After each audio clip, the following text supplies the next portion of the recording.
Hey, what's going on? This is the Body Punch Podcast, and my name is Naz. Let's talk about UFC 261.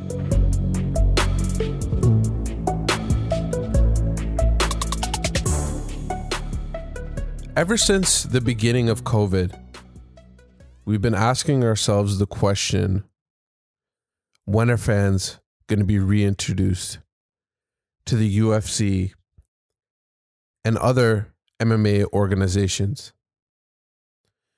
We've seen in the past couple of pay-per-views in Abu Dhabi Fight Island that we had a couple fans there. Not just a couple thousand. Then stateside, we had a couple fans just sitting on the side of the UFC octagon. It was part of some sort of promotion that they were doing. But we've always wondered when we should expect a packed crowd in the UFC. And Dana White has answered that question by posting a video on his social media. And he comes out with some amazing news. The UFC is coming back on April 24th, 2021, and they're planning to have a packed crowd in Jacksonville, Florida. And this card is being headlined by Masvidal and Kamaru Usman, with the co-main event Valentina Shevchenko with Jéssica Andrade going at it. Then after that, or before that, we have Weili Zhang versus Namajunas. Highly anticipated fight. And then we also have Anthony Smith versus Jim Crute, which is going to be a fun fight. Now, there's a couple of things I wanted to note about this card right now. This is the information that we have on this day. Like I said, this is happening in Jacksonville, Florida. Jacksonville is completely open to the UFC, and they're completely open to the UFC having fans at their event. Now, the UFC, one of their first shows was in Jacksonville, Florida. The first coronavirus show, if I'm not mistaken, was in Brazil, where Kevin Lee and Oliveira went at it. Then after that, it looked like the UFC was going to be in Jacksonville for a little longer than we thought, but then they started moving to the Apex, and then they also got the deal on Fight Island. But Jacksonville has been a home for the UFC at the beginning of this pandemic, and it looks like that deal with Jacksonville is flourishing at the moment because it gives them the ability to have fans. And right now, it looks like, by all sources, the main event has been booked. Still waiting on what we should expect for the prelims. But just this card alone, if we just go through it, just the storylines and the fighters that are involved, this is a must-see event already. Let's go to the Weili Zhang and Namajunas fight. Let's talk about that real quick. Now, this is a fight that's been anticipated for a little while now. Some people thought that either one of these fighters were ducking, but it seems like it's going to happen. Why I say it seems like it's going to happen. During this pandemic, we've seen a lot of fighters go down with this COVID virus. They've had lingering effects like Khamzat Chimaev. We've seen other fighters have to deal with coronavirus in some way. So we might see someone stepping in if the unfortunate event does happen that one of these fighters or any one of these fighters gets coronavirus. So we should expect that from now on when we watch the UFC. We should always think about what if a fighter does get COVID. Now, let's talk about this fight. This fight's official. It's been in the works for a very long time now. I believe I was talking about it a couple months ago. And this seems like a spectacular fight.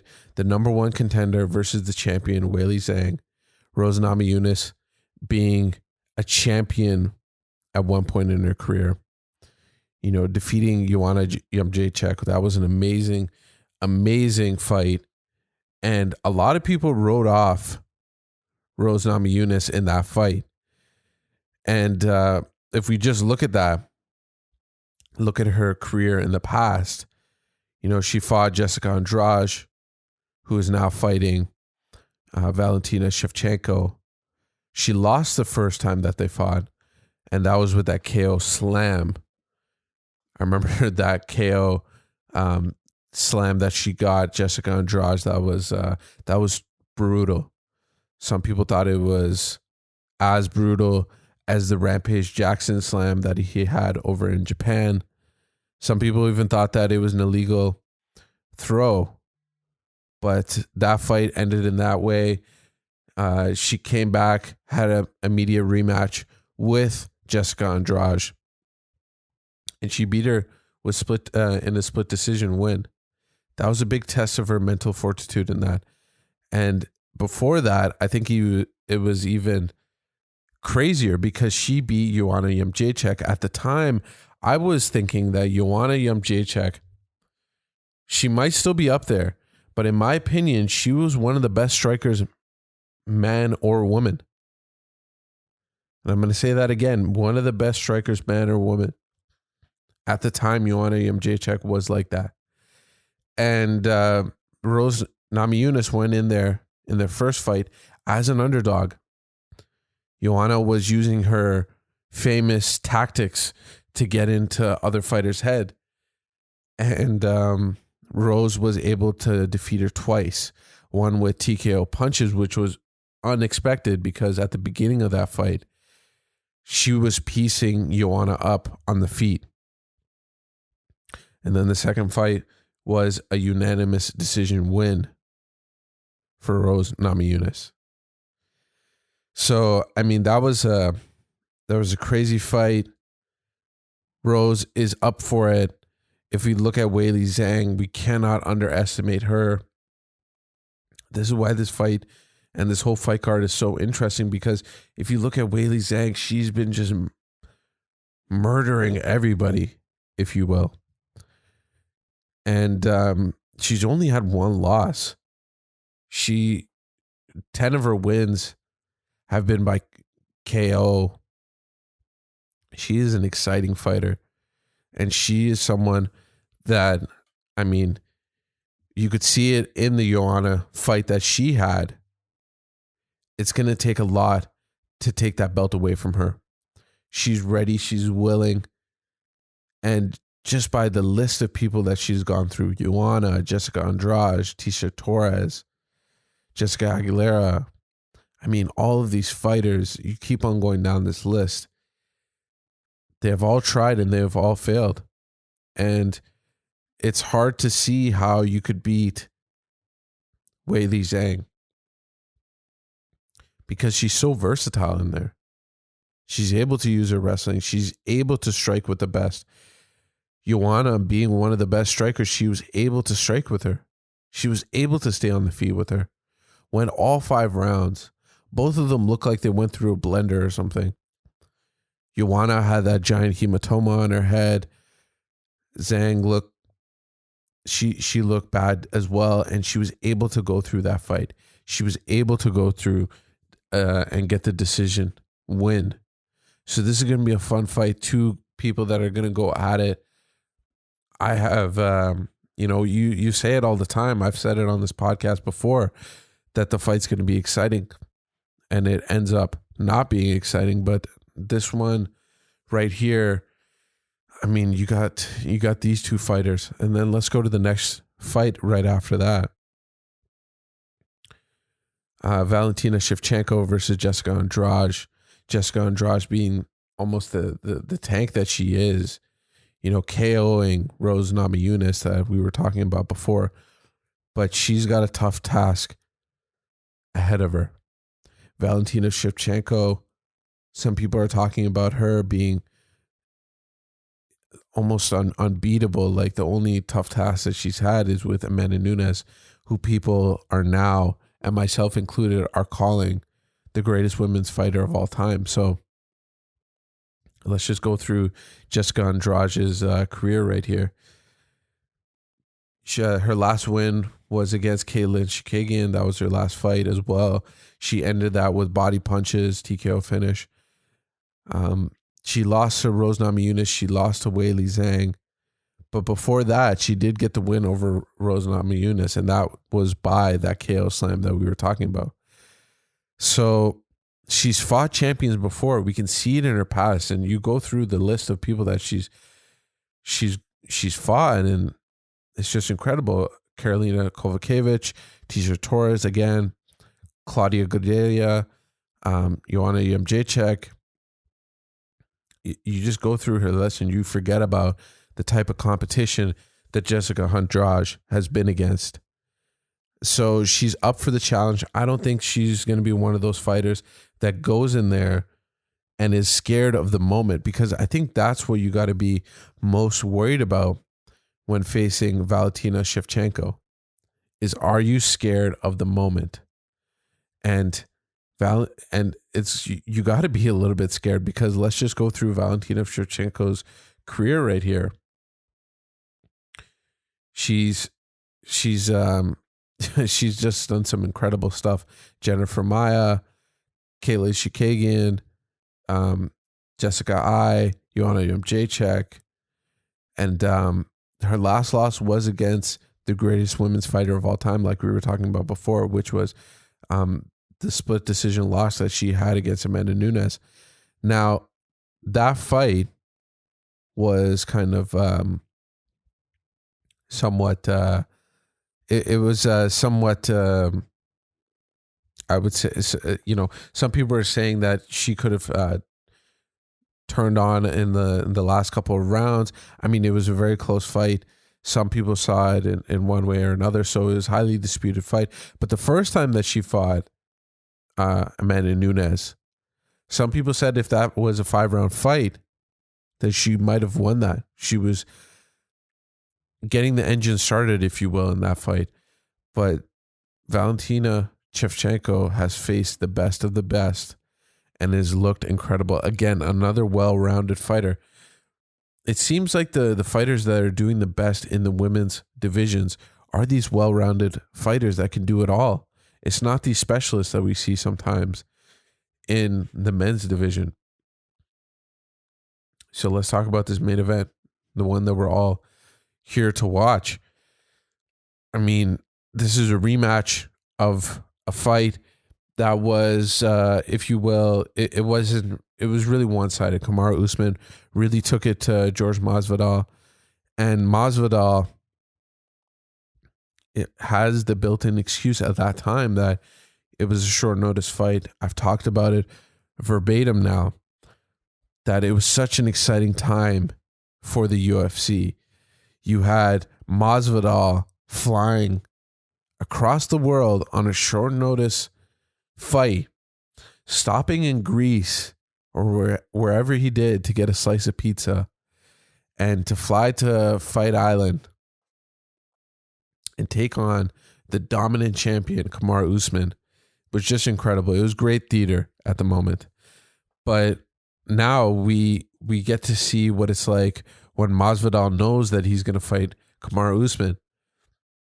And he's fought him before now. That's something that we really have to, hit the nail on the head right here, because Jorge Masvidal has felt Kamaru Usman now. Kamaru Usman also knows what Jorge Masvidal is going to do.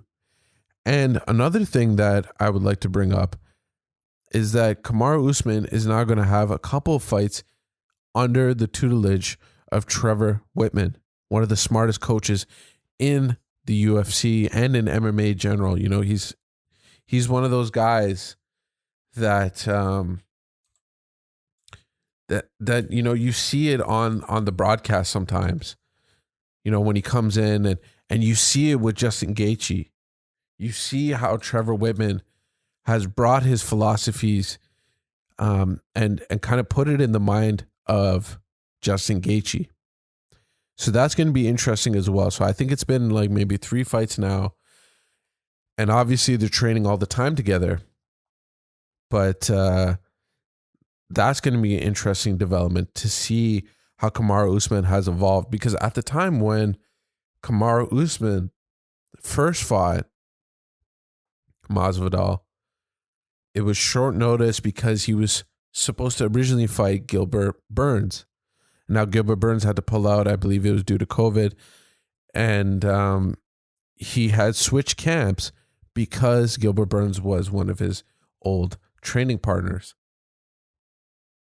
So now we're going to see how Kamaru Usman has developed under Trevor Whitman.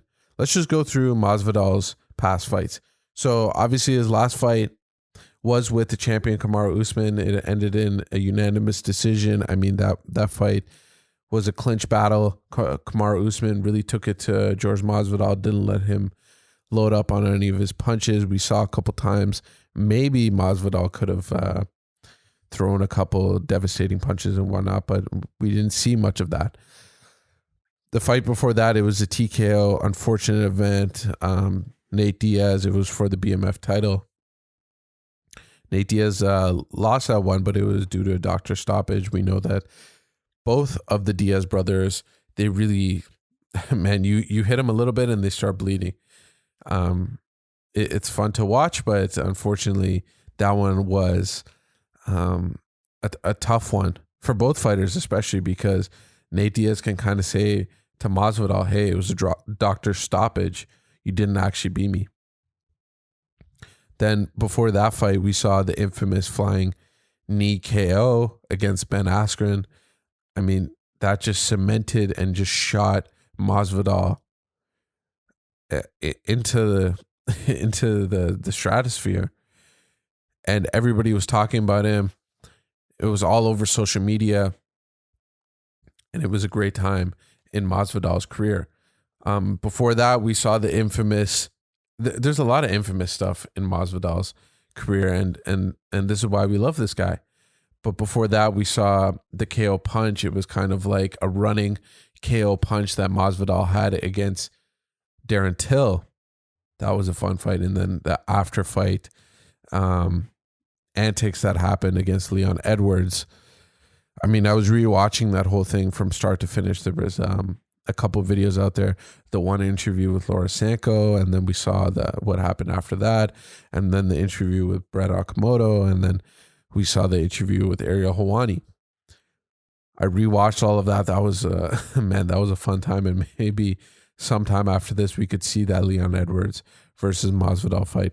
But we need to get through this one. Let's go through Kamaru Usman's last couple fights. So Kamaru Usman, very active. This is a kind of a short turnaround, if you will, to fight Masvidal.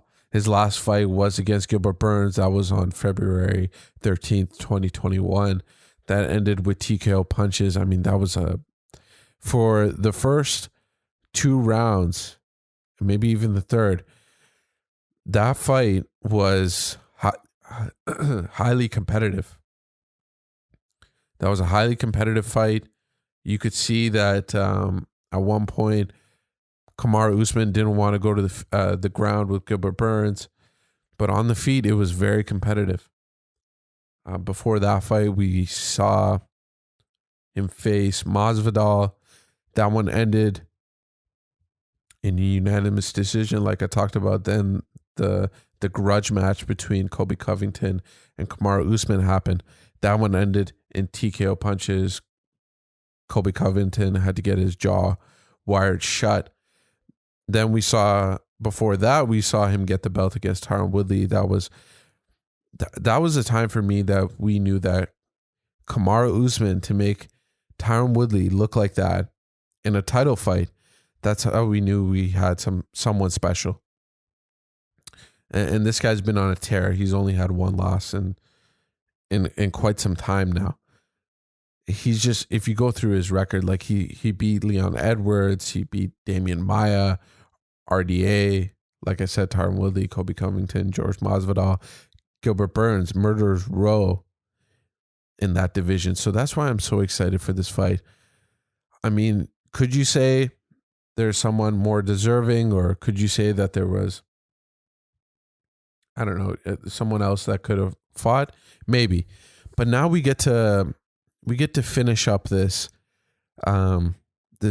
this fight, if you will. You know, if Kamaru Usman wins this one, then it's set in stone that he can beat Masvidal. If Masvidal wins this one, I'm expecting a third fight. So that's what makes this one so interesting. I mean, for a card that's having the fans come back, I think this is perfect. You got the drama, you got the fun fights, and it's just going to be perfect, I think. And we'll see what happens in the prelims and the early prelims. I'm expecting that we're going to have some fun fights there as well.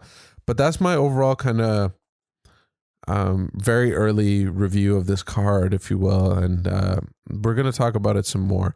So make sure you subscribe. Make sure you hit that bell notification. Hit a like on this video. That would be amazing on YouTube.